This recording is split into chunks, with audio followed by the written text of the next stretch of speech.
Prohibition against stealing. Further, Ananda, if living beings in the 6 worlds of existence cease to steal, they will not be subject to the continual round of births and deaths. Your practice of samadhi should free you from defilements, but if your robber's mind is not wiped out, they cannot be eliminated. You may acquire much wisdom, but if you do not stop stealing, when dhyana manifests, you will fall into the way of devils, in which the high rank is attained by cunning spirits, the intermediate one by evil spirits, and the low one by bedeviled men. These devils have their following and boast that they attain supreme bodhi. After my nirvana, in the Dharma ending age, these devils will be found everywhere in the world.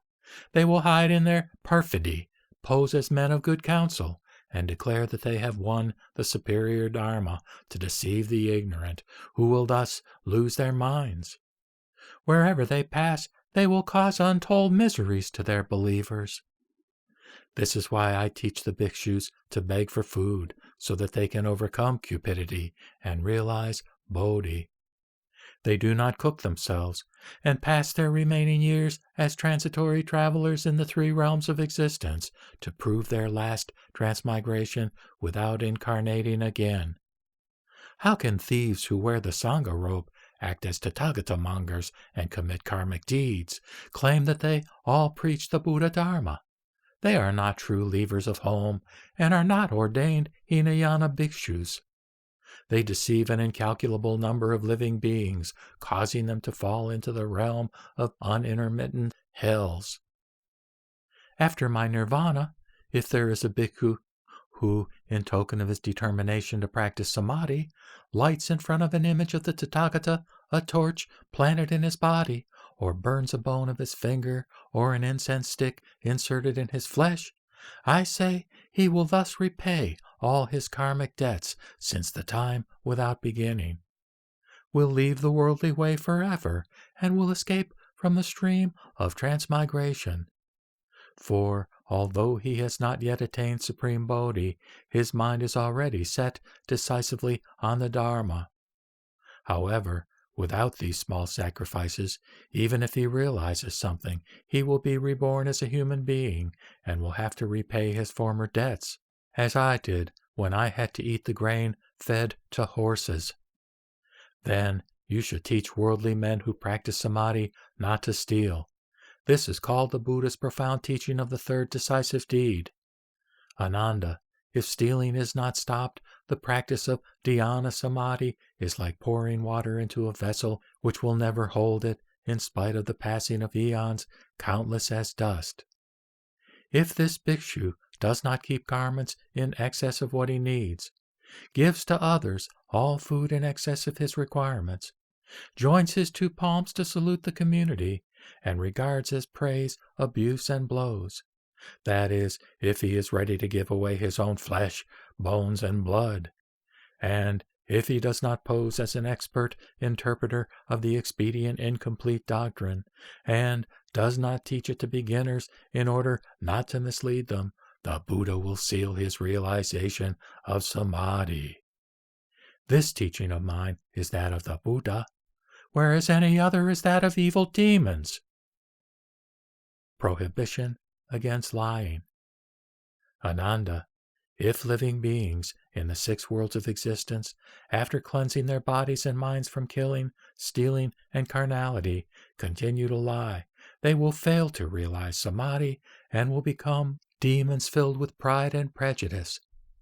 As a result, they will lose the Tathagata seed, and, in their search for worldly fame, will claim that they have achieved and realized what they really have not. They boast of their realization of the states of Shrodapana, Sakratagaman, Anagaman, Arhat, and Pratyeka Buddha, and the 10 stages of a bodhisattva development, in order to attract believers who will make offerings to them for the atonement of sins. These unbelievers, or Ichantika, will destroy the Buddha seed as easily as cutting into the trunk of a palm with a sharp chopper to stop it from growing. The Buddha predicts that these people will destroy their excellent roots, will not regain common sense, will sink into the three oceans or realms of suffering and will never achieve samadhi. I now command bodhisattvas and arhats to appear in the Dharma ending age after my nirvana in all appropriate transformation bodies to save those caught in the wheel of samsara. They should come as monks, lay disciples, princes, ministers, boys, girls, and even as prostitutes, widows, rogues, thieves, butchers, peddlers, etc., to keep company with them and praise the Buddha Dharma in their presence so as to convert them and urge them to practice it. In so doing, they should not disclose that they are true bodhisattvas and arhats. They will not reveal to beginners the Buddha's esoteric cause, but when they are about to die, they will secretly show some proof of their enlightenment to increase their disciples' faith in the Dharma. How then can such persons deceive living beings by telling deliberate lies? You should teach worldly men who practice samadhi not to lie. This is called the Buddha's profound teaching of the fourth decisive deed. Ananda, if lying is not stopped, the practice of dhyana samadhi is like copying in excrement a sandalwood statue and expecting it to be fragrant, which is impossible. I teach the bhikshus to develop a straightforward mind, which is the temple of enlightenment or bodhi mandala, and to be righteous in their common acts of daily life, while walking, standing, sitting, and reclining. How can a liar pretend that he has realized the supreme Dharma?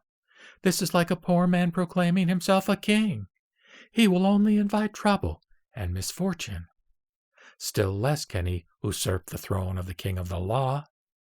If the causal ground is false, its fruit will be distorted, and the quest of Buddha's enlightenment will become impossible. If a bhikshu develops a mind as straight as a lute string and is truthful under all circumstances, he will avoid in his practice of samadhi all troubles caused by the demon. I will seal his realization of the Bodhisattva Supreme Bodhi.